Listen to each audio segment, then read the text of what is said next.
Buenas tardes, compañeros. Mi nombre es Luis Enrique Garduño Salazar y quiero platicarles cómo es que surge la educación en México.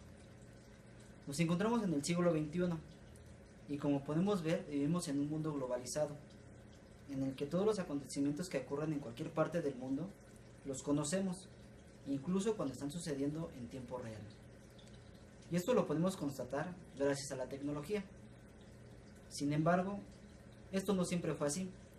Y con toda seguridad, muchos de nosotros aún tenemos presente que cuando cruzábamos nuestra educación básica, nuestros maestros, quienes con gran dedicación y esmero, trataron de involucrarnos en el conocimiento de estos grandes sucesos.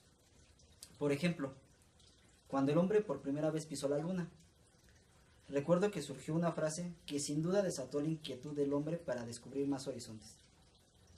Este es un pequeño paso que doy, pero es un paso gigantesco para la humanidad.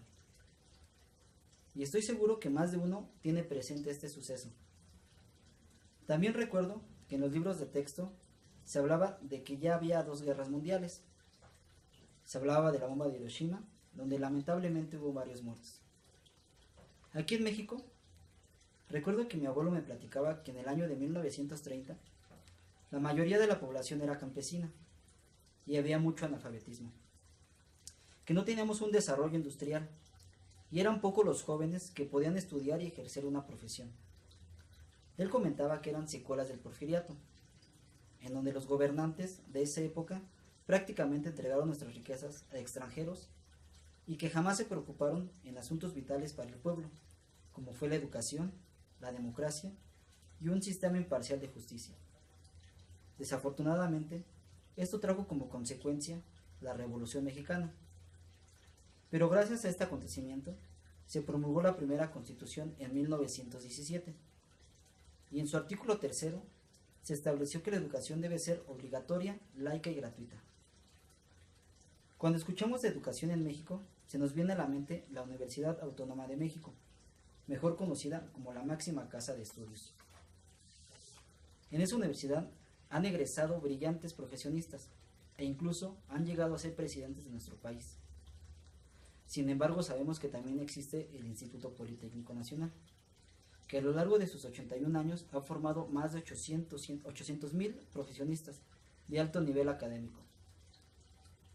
Hoy en día ya contamos con muchas universidades de alto nivel. Un ejemplo es la Universidad Tecnológica de México, la Salle, la Panamericana, entre otras. Pero ¿cómo se logró esto? ¿Les gustaría saber cómo fue el recorrido de la educación en México? Bueno, entonces dispónganse a recordar el mundo apasionante de la educación, que nosotros vemos con ojos de pedagogía. Todo empieza en la educación prehispánica. Ahí no existían escuelas. Las personas eran educadas por sus padres o por otros adultos. Las madres educaban a sus hijas en las tareas del hogar y las preparaban para el matrimonio. A los hombres los educaban para los deberes de la caza, pesca y agricultura.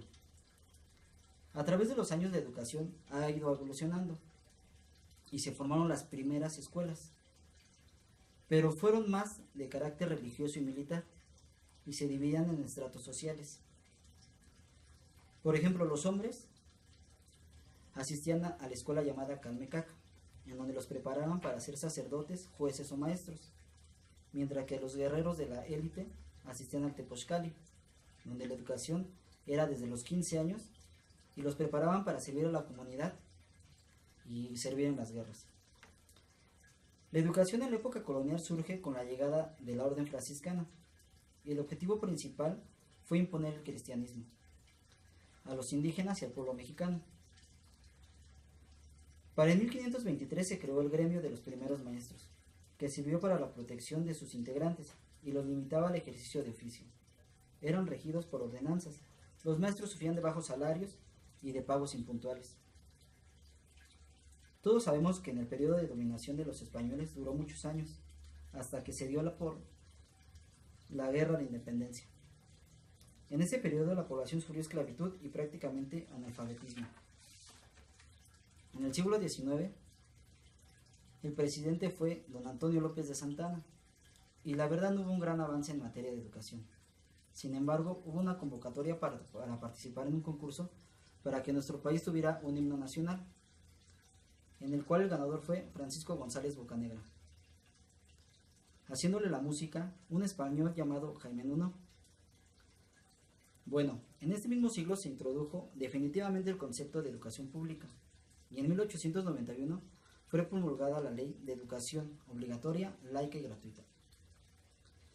A lo largo del siglo XX y del siglo XXI, hemos sido testigos de grandes descubrimientos en la tecnología. Nuestras universidades han aportado gran parte de las industrias una ayuda de sistemas de información. Llegó el Internet, los teléfonos móviles, y gracias a todas esas grandes tecnologías ya podemos solo no estudiar de manera presencial, sino de forma online, como ahora lo estamos haciendo. Y es importante mencionar que esta modalidad ayuda a la gente que, bueno, trabaja y no tenemos tiempo para asistir. Bueno, pero nos abren las puertas y nos permiten realizar nuestros estudios y asimismo poder terminar una carrera, que en mi caso es de un gran esfuerzo. Me gustaría ser egresado y poder ejercer en el campo laboral como un docente, ya que ha sido uno de mis grandes sueños. Y ya para concluir, compañeros, antes no teníamos herramientas, pero ahora ya no hay excusa. Podemos poner en práctica todos nuestros valores inculcados por nuestros padres y sacar adelante a México. México necesita buenos abogados, contadores, maestros. Necesitamos buenos profesionistas. Así que hagamos que suceda y muchas gracias.